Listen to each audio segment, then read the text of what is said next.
Grabe guys, ang tindi-tindi ng ating Vice President and DepEd Secretary na si Sara Duterte. Ano to? Garapala na? Or sinisindak mo lang itong ating administrasyon ngayon? Kasi tingnan nyo to guys, oh. Nakikita nyo ba yan? Flash ko na lang. Yan oh. Siya na nga yung tipong wala pang nagagawa. Diba? Wala pang napapatunayan. Ang dami pang issue. Pero ang kapal na magsabi na tatakbo siya sa susunod na eleksyon. Diba? Nakakaloka. Ganyan talaga yung ano dito guys, yung politika sa Pilipinas eh. Kakaupo mo pa lang sa pwesto, abay nangangampanya ka na agad para sa susunod na halalan. Hindi ba pwedeng magtrabaho ka muna habang pinapaswelduhan ka ng taong bayan? Diba? Ikaw na nga yung tipong wala pang napapatunayan. Diba? Wala pang nagagawa. Ang dami mo pang issue. Diba? Tapos ngayon malalaman-laman namin na nangangampanya ka na ng maaga. Para saan? Napaka-incompetent person mo naman. Diba? Isang kibot lang dyan, sumbong agad sa tatay. Nakakaloka. Literal na ambisyosa. Nakakapanggigil yung ganito guys, oh. Pinapasweldohan ka ng taong bayan. Trabaho muna bago pang sariling interest. Kasi guys, itong si Sara Duterte, yan, basahin ko sa inyo ha. Tatakbo ako sa susunod na eleksyon. Pero hindi naman kinlaro dito kung ano yung posisyon. Pero, nandito na yung keyword guys, oh. Nandito na yung keyword. Tatakbo daw siya sa susunod na eleksyon. So, ito, pakinggan natin tong video ng News 5. Para mas klaro. Coming from the horse's mouth talaga. Biglang naghayag ngayon si Vice President Sara Duterte ng intensyon niyang tumakbo sa susunod na eleksyon. Kung para sa anong posisyon, medyo malabo pa po. Nasa frontline balitang yan si Marian Enriquez. Bumisita sa flag raising ceremony ng Barangay Bago Galera sa Davao City si Vice President Sara Duterte kaninang umaga. Isa sa binanggit ng bise sa kanyang talumpati ang plano niya sa kanyang buhay politika. Kanuog ko, mga ko ang isuon, si Mayor Baste o mga ko ang maguwa, si Congressman Pulong, so di sila magagal. Basin, di sila magagal sa sunod na eleksyon. So muna na ako din sa inyo ha, kay ngampanya ko sa inyo ha, kay magagal ko sa sunod na. Yan, narinig nyo, diba? May plano siya, may plano siya sa politika. Planong buhay dito sa politika. Pero wala ka namang plano para sa ating bayan. May plano ka para sa politika, pero plano sa ating bayan, wala.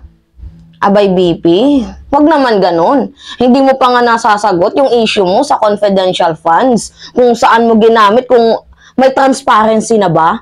Diba? Hindi mo pa nga nasasagot yung 125M. Tapos, malalaman namin nangangampanya ka na. Hindi mo pa nga din nasasagot yung issue dito sa sektor ng Departamento ng Edukasyon. Yung transpac, yung mga learning materials, nandoon lang, nakategi lang dahil sa mga unsettled payment. Tapos ngayon, tatakbo ka? Malalaman-laman namin na nangangampanya ka na. Wala namang masama guys if tumakbo si Inday sa higher position. As long as yung trabaho niya sana, 'di ba, ay gampanan. Kasi yung ginagawa niya guys, halos pangingialam.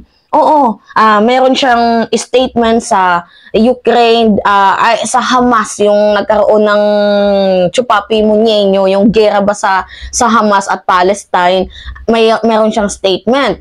Tapos dito sa West Philippine Sea, wala. 'Di ba? Ang dami niyang pinapakialaman, kahit yung ICC, 'di ba? Kahit yung mga budget, ang dami niya talagang pinapakailaman, guys, na instead, nakipag-away pa siya, 'di ba? Nakikipag-away pa siya about sa kanyang budget. Instead sana solusyonan mo yung problema mo sa Departamento ng Edukasyon para naman kahit papaano hindi maging pabubo ng pabubo ang mga estudyante ng bansang Pilipinas, kasi kulela tayo, 'di ba, sa PISA, sa international assessment, 'di ba? Kulela tayo. Imbis na bigyan mo ng solusyon yung problema mo na kinakaharap sa DepEd, ang ginagawa mo, nangangampanya ka kaagad. Ikaw nga yung tipo ng taong wala pang napapatunayan, 'Diba? Wala pang naipapakitang maganda sa taong bayan, wala pang nagagawa. Tapos malaman-laman namin, tatakbo ka. Sure ka ba dyan, VP? Hindi, minsan guys, yung kakapalan talaga ng muka, 'di ba? Dapat minsan nilulugar din eh. Mga pangsariling interest. Pangsariling interest lamang yung iniisip nyo. Hindi yung kapakanan ng bayan. Dapat bayan muna bago sarili. You are a public servant. You are meant to serve the public. Tatakbo-takbo ka para matulungan ng mamamayang Pilipino. Yan yung mga kampanya mo eh. Ngayon na nasa posisyon ka, nangangampanya ka na naman agad. Hindi naman ata tama yun. Diba? Maging fair ka naman. Yung Pangulo nagtatrabaho ng maayos tapos ikaw nangangampanya ka kaagad. Wag ganun. Wag ganun, BP. Wag ganun. Imagine na lang ha. Sa dinami-dami ng naging issue nyo, tingnan nyo. Si Pulong, may 51 billion issue. Yung tatay mo, ni-revealed ni Las Cañas na ganito. Alam nyo na yon, diba? Na Lord of all the drug lord daw ng Southern Mindanao. I don't think so whether it's true or not. Diba? And then si Paulo Duterte, mastermind din daw ng alams na. Tapos ngayon, ang kapal naman, mga ngampanya pa. For what? Diba? For what? Para saan? Or baka nangangampanya agad dahil napasama yung pangalan sa mga iimbestigahan ng ICC. Diba? Baka lang naman guys, yun yung reason. Diba? Na we do not know. Kasi siya, yung pangalan niya, si Bato, si Bongo, kasama sa mga taong iimbestigahan. Kasama sa mga taong pinaghahahabol. Diba? Kasi yan yung yan yung na ngayon ng ating presidente kasi yung DOJ nga pumayag na papapasukin ng ICC sa bansang Pilipinas. Baka nag-a-advance na sila. Or baka tama din ang sinasabi ni Trillanes. 'Di ba? Na nasa peligro ngayon ang ating Pangulo. Hanggat si Vice Presidente Sara Duterte ang vice ng bansang Pilipinas. Talagang double kayo, double working. Double time. Hindi na nga umepekto yung kasi guys, ganito yung nangyari, hindi umepekto yung withdrawal of support, hindi umepekto yung civil disobedience, hindi umepekto yung kodita, tapos ngayon, 'di ba, yung ginagawa nila is yung ipa-impeach si president at yung distab. 'Di ba? Wag naman ganun. Wag ganun. Bayan muna bago sarili.